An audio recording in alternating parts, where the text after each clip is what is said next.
let's talk about reasons why I hate Procreate. And yes, it was a clickbait because I actually love Procreate and I'm drawing in it all the time and it's a great app, okay? Don't get me wrong. But I want to talk about things that are not good in Procreate that sometimes makes me hate it. By the way, these are top comments from my previous video. If you want to be in my next video, I'll leave a comment. So number one, the selection tool. I don't know if it's just me, but the selection tool in Procreate is underwhelming to say the least. It's really hard to use, okay? Comparing to other digital art software, comparing to Photoshop, Paint Tool Site, Clip Studio Paint, etc., Krita, it's really hard to maneuver it and hard to control it, okay? I can never get it right. It's so frustrating. So every time I need to do some selection process or something, I'm just creating a Photoshop file and uploading my project into Photoshop on my MacBook and using graphic tablet because otherwise it's not easy. Because in programs like Photoshop, the selection tools are like more advanced. Yeah, it's easier to control the selection. You can have like different types of selection. In Procreate, you have lasso tool. Like how precise you should be to make it look clean.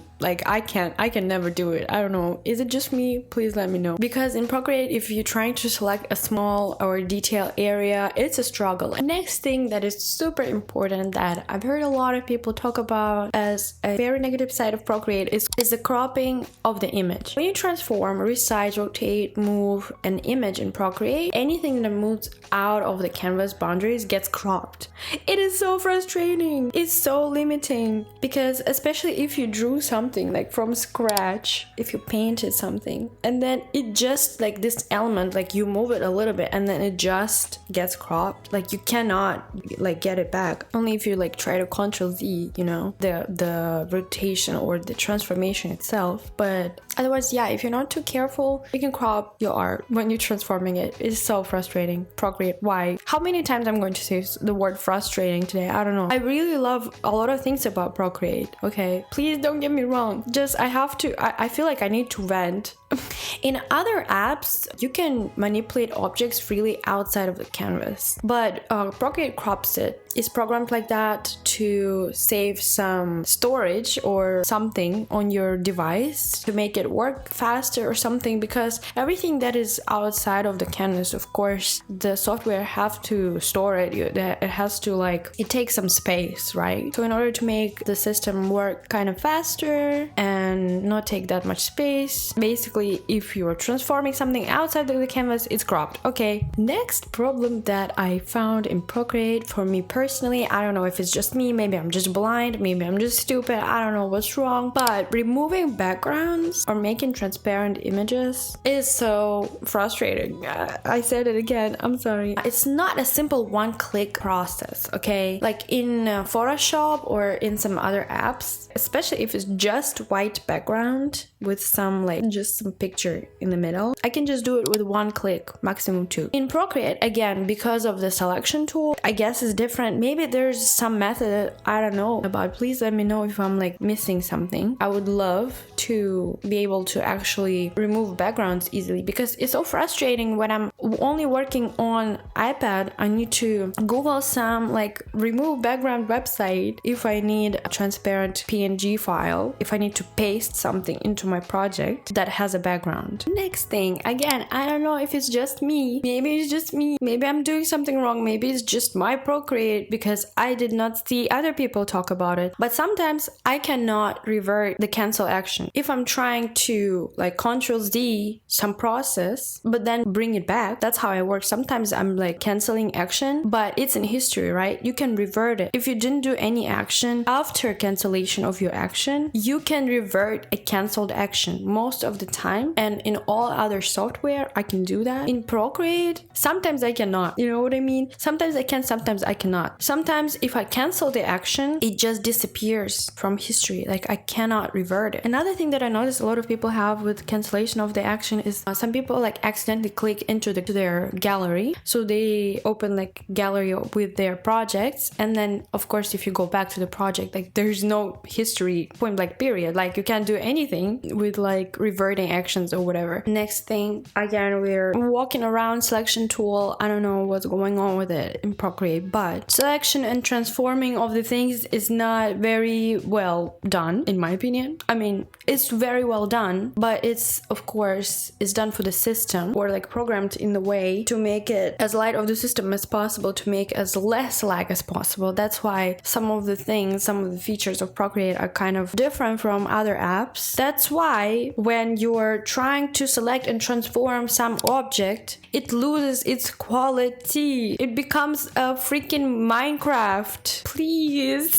It pisses me off so much. I get it. In almost any app, if you're selecting some small area and enlarging it, of course it's going to lose some quality because it's losing pixels. Of course it's going to look like crap. But in Procreate, even if you don't make this sad piece that much bigger, even if you're just rotating it a little bit or like trying to change the shape just a little bit, it will lose the freaking quality, okay? It will. Rest in peace quality. Next thing again about hardware limitations, software limitations, limited number of layers. Again, I want to say that I'm mostly working on one layer. I do create layers, of course, during my painting process, but for the most part, I paint on one layer, having like a couple more layers that are like process layers to save some process. I don't even know why I'm doing that, but I guess that's how I'm working. Plus, if I have some layers that are for like some opacity or effects, or you know what I mean. So I don't use that many layers. But there were projects in my life that I did in Procreate that required a lot more layers. And it's a common issue for a lot of people, especially people who draw line art or make like larger projects. Limited numbers of layers can be a problem. But I want to tell you, if you're a person who is watching this video and debating whether or not you should like get iPad for drawing, whether or not you should get Procreate for drawing, I think this issue is not for the majority of people, I think, because you can still make a lot of layers on Procreate. Like, I think my limitation is 80 or 85 or something, and my canvas is not small. My canvas is like maybe like 2,000 and a half by 2,000 and a half, 300 dpi. Like, it's not small, it's good quality, it's enough for posting art online, it's enough. But again, if you want to make something larger, and especially if you don't have a lot of storage on your device left, or in general, that might be a problem. But again, debatable, right? Next thing I want to talk about is Procreate brushes. The thing is, with Procreate brushes, people talk about two things. That first of all, it feels weird, especially after drawing on some like graphic tablet or something. If you have experience with that, it might be like just feel differently, okay? And that's what I experienced too when I started.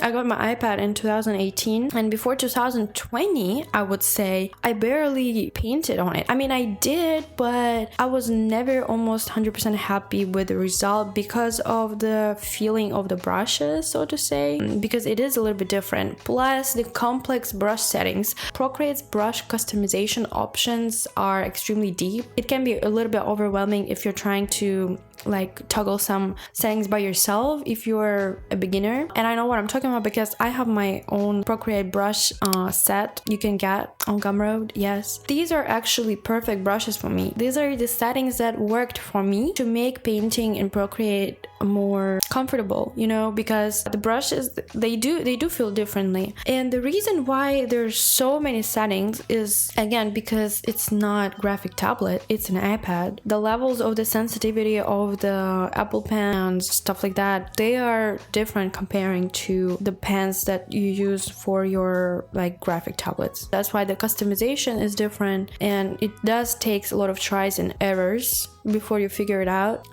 So if that frustrates you, I completely understand. Next problem is resizing a pasted image to fit the canvas. When you paste an image into Procreate, it automatically resizes the image to fit the canvas. Now, no other software that I used before does this. I know. I mean, I don't know why Procreate does it. Anytime I wanna reformat my art, I need to make a copy of this art and reform it as an original. Because if you're just going to create like a smaller canvas and paste your big nice quality drawing onto it, it will be resized into the smaller canvas and lose the quality. Again, losing quality. That seems to be like a common pattern. One of the important areas that Procreate significantly lacks at is cloud support. And like Adobe Clip Studio and like some other apps, Procreate does not have a built-in cloud storage or syncing option. Yes, the process is saving, auto-saving, and you can even have like little drawing video of your art and you don't have to do literally anything for that. But the major flaw for a lot of artists, if you're working across multiple devices, or God forbid something happens to your iPad, like something happened to my iPad like 6 months ago when it completely crashed. I did not have anything saved like at all, and I did not do a lot of back saves, so all my projects were just gone. Okay, because Procreate saves everything just in the Procreate app. If you want to have some kind of cloud support thing, you just have to manually save your projects into your iCloud or some other cloud, whatever you use. And last thing but not least is layer visibility is a part of history. It means if you're hiding some layer and showing it again and hiding it and showing it again, that's what a lot of people do when you're like painting. You need to compare before and after a lot of times. So I do it several times per second. I would say, like, I do it very often. Hide and show the layer. Imagine like I'm painting something. In the history of actions, it will be like brush strokes, brush stroke, brush stroke, brush stroke, and then I wanna hide and show the layer. Show and hide, show and hide. That's what a lot of artists do when you're painting. You want to compare before and after. A lot of times you do it like a lot of times. So you did it and then you realize, okay, these brush strokes that I did, I want to like undo a little bit. And then you're trying to undo it, but instead what is going to be undone is layer visibility that you toggled at least 20 times in the past 20 seconds. It's frustrating. I don't know why layer visibility is in the history. No other apps have it in the history. It just makes the process a little bit long. All that said, I am painting in Procreate quite a lot. I recently got a new graphic tablet and started painting in Krita again. First time in a long time. I feel like I'm painting for the first time on graphic tablet. Like, even though I did it for like literally, I don't know, 15 years, but just I had a long break. And now for me, iPad is even more comfy than graphic tablet. I have a huge XP pen display tablet, and iPad is kind of like more comfy to me now because I'm already so used to it. So even though all these flaws, I think Procreate is a really good app for drawing, okay? And I really recommend my brushes if you're struggling with them. So please let me know if you have more points to add to this video, and I see you in the next one. Bye!